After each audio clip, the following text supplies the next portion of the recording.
Okay, so today is January 3rd, and it's officially my first day single. On New Year's Day, put single on my Facebook, but yeah, I am.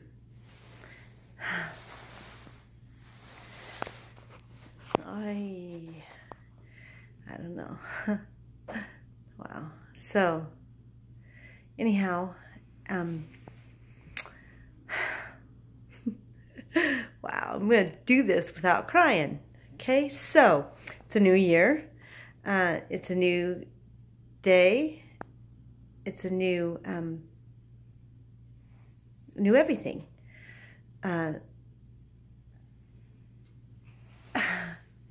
Zuri took off on December 2nd. Honestly, I can't even begin to tell you. But I sent him probably 100 messages on Facebook over the last couple days. Tried to get with him to meet me because I wanted to straighten things out. He still got clothes at the house. And he has two of my phones that I was kind of hoping to get $300 from him for November and December, or December and January at least. I have a $970 phone bill, but it's okay. I'm gonna make it. I know I will. I back in FEMA. I'm back in send out cards, and I'm gonna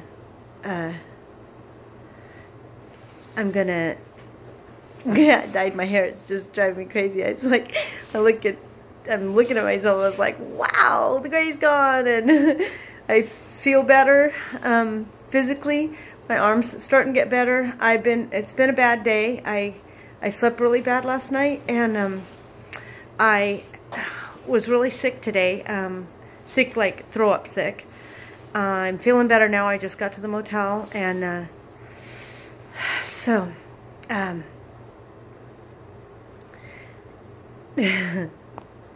jumping all over the place.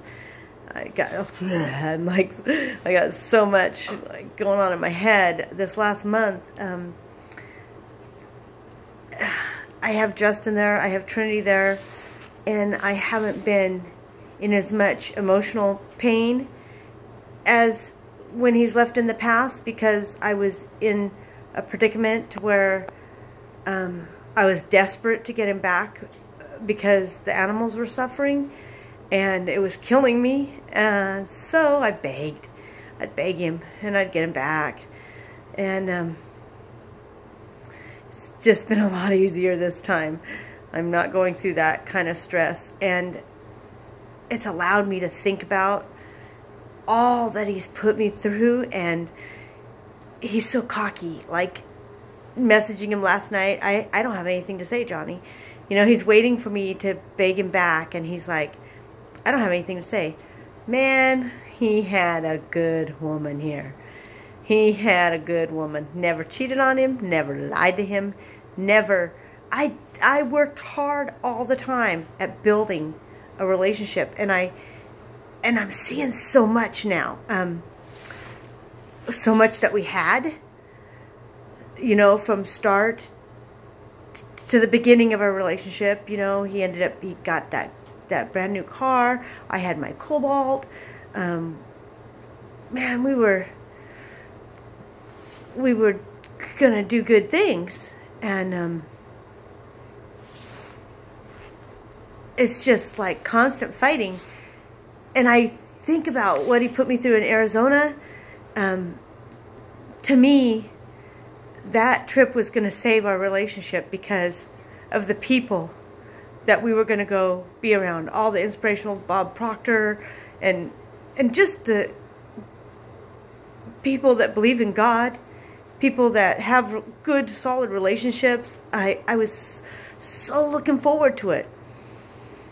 You know, we had the money. I'd sold a litter of puppies, and bought our tickets for the convention and our motel and our fuel. I had everything covered and was so looking forward to it. It was just like, it was going to turn us around, I thought. And he went sideways. He didn't sleep for 2 or 3 days, drove the whole way up there, freaked out on me on the way up there, and it just never stopped. He never slept. And I tried sleeping in the car, and he stood in the window of the motel room, unlocking and locking the car. And so I eventually drove down the road a few blocks just to try to sleep. And man, he accused me of hooking up with, what's his name? Harold, my friend Harold, who I met long before Zuri. And trust me, if I wanted to be with Harold, I'd be with Harold. Anyhow, yeah, crazy. He made me sit in the car for 4 hours one morning. And it was, we're talking Arizona in June, okay? It was hotter than hot. And as soon as that sun comes up in the morning, it's weltering hot. Well, he made me sit in the fucking car for 4 hours because he was sure that I was parked down the road from the motel to hook up or meet with somebody. Which, the truth of it is, I was trying to sleep. And he was threatening to leave me there in Arizona, and we were in his car. So, yeah, he never did catch me. He never did find anybody. And you know what? He never apologized. Me and him went out to eat one time at Applebee's. This is just a tip of the shit that he's done. And he swore the waiter said my name. Well, if the waiter said my name, I'd say, hey, long time no see, what's up? Zuri has met all of my family, all of my coworkers, all of my friends, my high school best friend, Donna.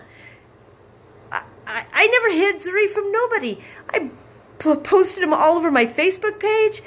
I wasn't shy about telling anybody message me. You know, I made it clear that I had a boyfriend, and I did nothing wrong. I did nothing wrong in this relationship. He had the best woman he's ever going to have in me. All I wanted in return was him to be nice, treat me like he loved me, treat me like he would be devastated to lose me. And when I'm upset, whether it had anything to do with him or not, check on me. Make sure I'm okay, because that's what somebody that cares about somebody does. But I've had so many revelations, so many things that I've remembered. Going to Reno, and him forcefully, I mean, just at the end, when we dropped the last guy off, he grabbed me and was patting me down because he was sure that I found a $100 bill on him that he lied to me about. After I withdrew $200 and gave him $200, he had money that he had taken. And he always tries to reverse it, because that's what his mentality's like. He always, when he's caught doing something, he wants to find fault in me and reverse it. And so he patted me down. He searched the bus and patted me down. I mean, hard. He like felt in my bra, in my pants, in all my pockets. You know, roughhoused me around, patted me down, because he was sure that I had more tips than what I gave him to count, that I showed him that I had. I was hiding out on him. I was holding out money on him for I don't know what. But anyhow, oh, there's just so much. I can't think now, but I've been thinking about all these things that he's done to me, and I think about all the things Justin's done and fixed, and it's just constant. Justin's fixing, and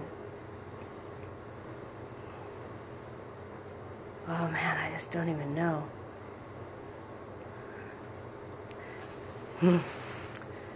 Anyhow, wow.